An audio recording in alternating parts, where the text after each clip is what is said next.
ایک زمانے کی بات ہے کہ ایک گاؤں میں 3 چور رہتے تھے۔ یہ چور اپنی چالاکی، منصوبہ بندی اور چوری کی مہارت کے لیے مشہور تھے۔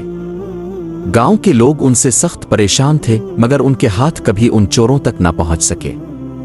ہر چوری کے بعد یہ چور ہنستے ہوئے گاؤں والوں کی بے بسی کا مذاق اڑاتے۔ اسی گاؤں میں ایک بہت امیر آدمی رہتا تھا جس کا نام مالک تھا۔ مالک نے اپنی زندگی کی کمائی کو ایک خفیہ خزانے کی صورت میں ایک بڑی چٹان کے نیچے چھپا رکھا تھا۔ اس خزانے تک پہنچنے کے لیے ایک خاص چابی کی ضرورت تھی، جو مالک نے اپنے ایک نوکر کو دے رکھی تھی۔ یہ نوکر، جس کا نام رامو تھا، اپنی سادگی اور بے وقوفی کے لیے مشہور تھا۔ چوروں کی سازش۔ ایک دن چوروں نے فیصلہ کیا کہ وہ مالک کے خزانے پر ہاتھ صاف کریں گے۔ انہوں نے سنا کہ چابی رامو کے پاس ہے، تو انہوں نے رامو کو اپنا شکار بنانے کا ارادہ کیا۔ چوروں نے رامو کے ساتھ دوستی کا ڈرامہ کیا اور کئی دنوں تک اس سے باتیں کرتے رہے تاکہ اس کا اعتماد حاصل کر سکے۔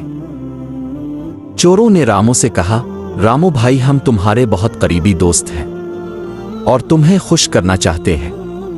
اگر تم ہمیں خزانے کی چابی دکھا دو تو ہم تمہیں ایک قیمتی تحفہ دیں گے۔ رامو، جو بے وقوف اور سادہ دل تھا، فوراً ان کی باتوں میں آ گیا۔ اس نے چوروں کو خزانے کی چابی دکھا دی اور کہا، یہ چابی مالک نے مجھے دی ہے اور کہا ہے کہ اسے کسی کو نہ دوں، لیکن تم تو میرے دوست ہو۔ چور رات کے اندھیرے میں خزانے کی جگہ پہنچے۔ انہوں نے چٹان کے دروازے کو چابی سے کھولا اور خوش ہو گئے کہ ان کا منصوبہ کامیاب ہو رہا ہے۔ لیکن جیسے ہی دروازہ کھلا، اچانک ایک بڑا جال ان پر گر پڑا۔ یہ جال مالک نے پہلے سے لگا رکھا تھا، کیونکہ وہ جانتا تھا کہ رامو بے وقوف ہے اور آسانی سے کسی کے بہکاوے میں آ سکتا ہے۔ جال گرتے ہی چور پھنس گئے اور شور مچانے لگے۔ مالک، جو گاؤں والوں کے ساتھ قریب ہی چھپا ہوا تھا، فوراً وہاں پہنچا۔ عبرت کا انجام۔ گاؤں والوں نے چوروں کو پکڑ لیا اور ان کی خوب مرمت کی۔ رامو کو بھی سبق ملا کہ دوستی کے نام پر دھوکہ کھانے سے بہتر ہے کہ انسان اپنی ذمہ داری کو سمجھداری سے نبھائے۔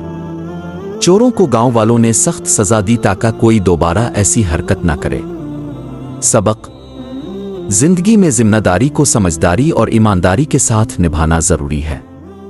ہر مسکراتا چہرہ دوست نہیں ہوتا۔ چوری، دھوکہ دہی اور فریب کا انجام کبھی اچھا نہیں ہوتا۔ سادگی اور بے وقوفی میں فرق۔ سادگی خوبصورت صفت ہے، لیکن بے وقوفی نقصان دہ ہو سکتی ہے۔